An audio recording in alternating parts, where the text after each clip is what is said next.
Hello everyone, आपका हमारे इस YouTube चैनल पे बहुत बहुत स्वागत है। और आज उन अभ्यर्थियों का भी बहुत बहुत स्वागत है जिन्होंने यूपीएसआई 2021 में आवेदन किया हुआ है।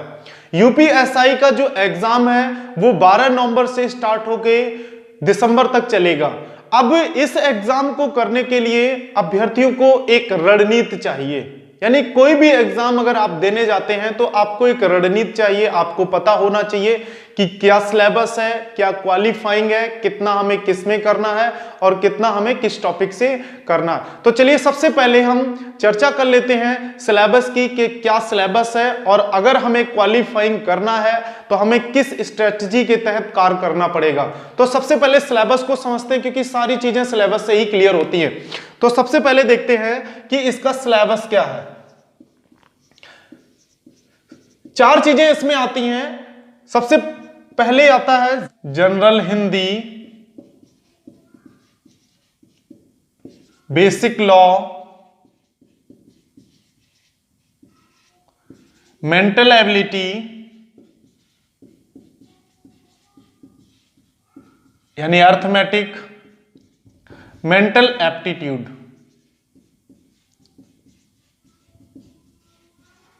यानी कि रीजनिंग। अब इनमें से कितने कितने क्वेश्चन आते हैं और कितने मार्क्स के आते हैं, ठीक है, इस चीज को भी देखना है। कितने कितने नंबर के आते हैं और कितने कितने मार्क्स के आते हैं।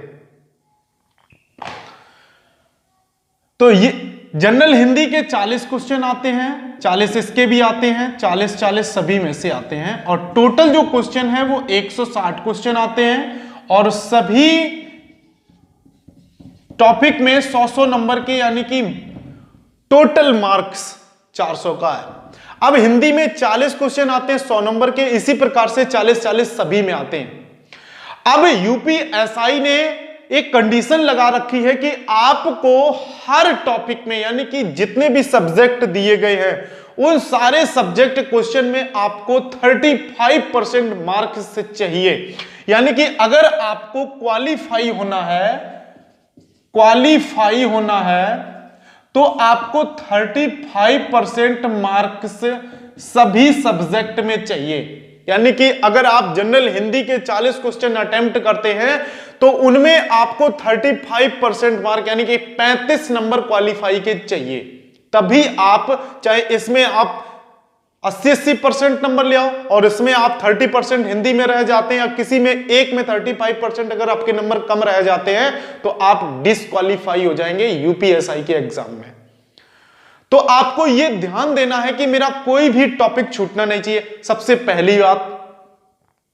पहली बात क्या है कि आपको यह ध्यान रखना है कि जितने भी यहां पे सब्जेक्ट है, हिंदी, लॉ और एबिलिटी, इसके बाद में एप्टीट्यूड है, रीजनिंग है, सभी में 35 क्वेश्चन, यानी 35 नंबर आपके आने चाहिए, ठीक है।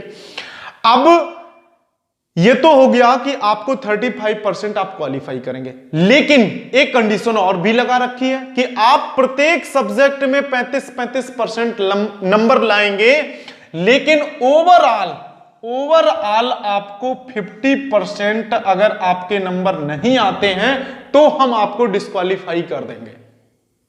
तो आप इनमें 35 लाए, इनमें 35 लाए, इनमें 35 और इसमें 35 लाए, तो आप 35 करते रह जाएंगे, आप 50% पे नहीं पहुंचेंगे, आपको डिस्क्वालीफाई कर दिया जाएगा। तो आपको समझना है कि हमें 35 तो लाना ही है। और जिसमें भी 35 मान लेते हैं, आप लॉ में जाते हैं, 40 क्वेश्चन है उसमें 35 नंबर ही ला पाते हैं, लेकिन आपको ध्यान रखना है हिंदी, मैथ और रीजनिंग में आपको स्कोर बढ़ाना है ताकि आप 50% से सबसे पहले ऊपर जाएं, तभी आप आगे की दौड़ में शामिल हो सकते हैं। तो अब इसी पे चर्चा करते हैं कि आपको 50% नंबर कैसे लाए जाएं, उससे आगे कैसे निकला जाए। अगर आपको मैक्सिमम नंबर लाने हैं यूपीएसआई के एग्जाम में तो आपको एक रणनीति की तरीके से तैयारी करनी होगी, एक रणनीति बना के अपने सिलेबस पे कमांड करनी होगी। सबसे पहली बात होती है कि अगर आप किसी भी टॉपिक को छोड़ते हैं तो आप डिस्क्वालीफाई हो जाएंगे, तो आपको 35% नंबर तो सभी में लाने ही हैं।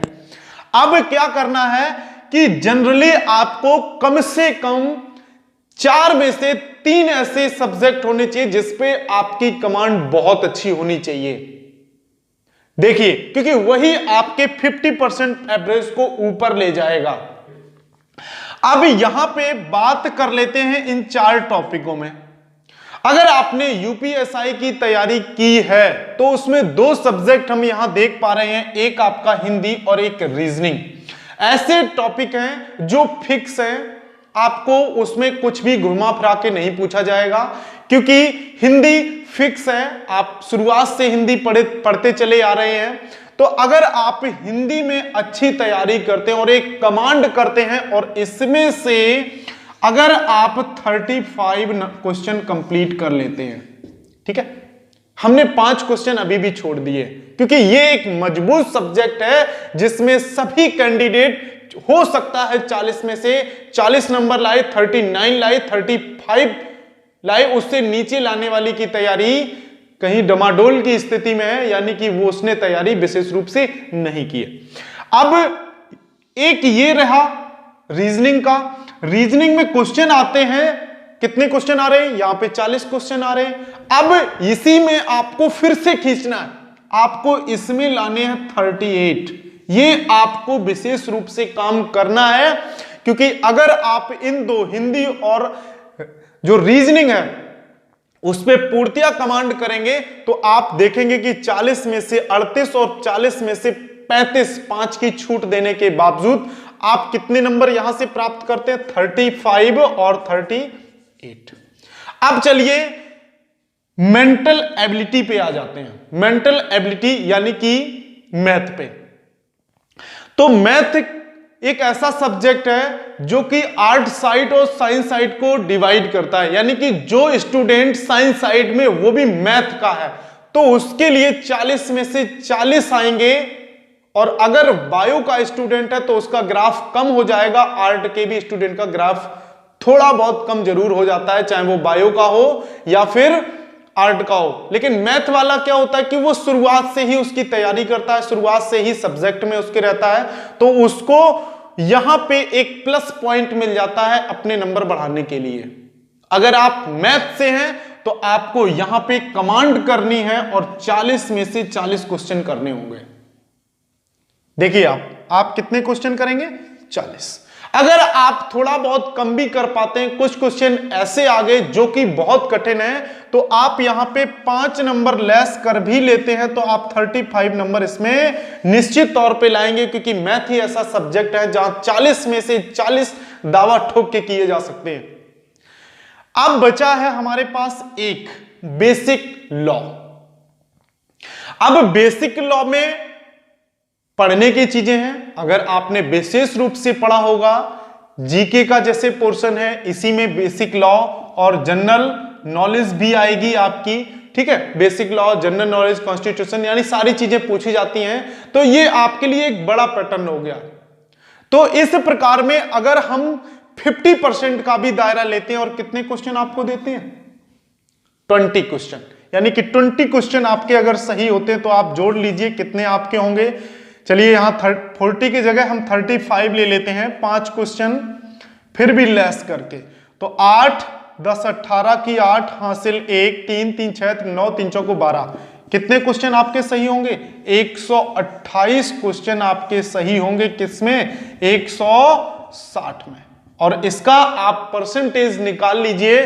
देखिए 128 गुणे 100 बटे 160 करेंगे तो 0 से 0, 4 चौको 16, 4 तिया 12, 4 दूनी 8, 4 8 32, लगभग आप 80% क्वालिफाई करेंगे, यानी कि 80% नंबर आएंगे अगर आप इस तरीके से तैयारी किस पे कमांड करते हैं? हिंदी पे करते हैं, रीजनिंग करते हैं, और मैथ आपका प्लस हो जाता है। जो मैथ का स्टूडेंट है और जो मैथ का नहीं है वो अपना जीके लॉ पे कमांड करेगा, तो इन दोनों को बैलेंस कर देगा। कितने पे? 55 पे। इसमें बढ़ा देगा या फिर इसमें बढ़ा देगा। तो आपको इस तरीके से अगर 128 नंबर अगर आपके आते हैं तो आपके नंबर कितने परसेंट हो जाएंगे? 80%। और अगर आपके नंबर 80% हो जाते हैं तो आपको कोई भी बाहर करने वाला नहीं है, आपका सिलेक्शन निश्चित हो जाएगा, कोई नहीं रोक पाएगा। तो आपको क्या करना है, इन्हीं सारे टॉपिक, सबसे पहले आपके पास एक रणनीति इस प्रकार की होनी चाहिए, आपके घर में जहां आप तैयारी करते हो वहां पे स्लिप होनी चाहिए इन 4 सब्जेक्ट की, और इन 4 सब्जेक्ट में अलग अलग कौन कौन से टॉपिक पूछे गए हैं, मैथ हो, एप्टीट्यूड हो, या फिर हिंदी हो, या फिर जनरल नॉलेज हो, या बेसिक लॉ हो। इसमें आपको क्या करना है कि आपके पास एक ऐसे करके A4 साइज में आप लिख लें सिलेबस को, और उसी पे आप अपना ध्यान लगाएं और उसी प्रकार से तैयारी करें कि अगर आपका कोई भी टॉपिक यानी कोई भी सब्जेक्ट अगर क्लियर नहीं हो पा रहा है तो कम से कम हम उसका एवरेज किसी दूसरे सब्जेक्ट पे ले सकें। तो क्या करना है, हिंदी और एप्टीट्यूड यानी रीजनिंग में सभी के मैक्सिमम नंबर आते हैं, तो आपको इनमें पूर्णतः कमांड होनी चाहिए। जो मैथ का स्टूडेंट है उसके 35 नंबर सही होने चाहिए, और अगर वो स्टूडेंट मैथ का नहीं है, मैथ थोड़ा बहुत कमजोर है, तो वो बेसिक लॉ यानी जीके पे अपनी कमांड करे। तो मैथ का और जीके का जब एवरेज है तो आपको 55 करना है। अगर आप 55 करेंगे तो हमने यहां पे जोड़ के रखा हुआ है 128, आप 80% नंबर आपके आ जाएंगे और आपका निश्चित सिलेक्शन हो जाएगा। तो आपको इस तरीके से कार्य करना है कि आपका सिलेक्शन निश्चित हो जाए, और हम ये ईश्वर से प्रार्थना भी करते हैं कि अगर जिसने भी मेहनत की हो उसको उसका फल ईश्वर जरूर प्रदान करे। धन्यवाद।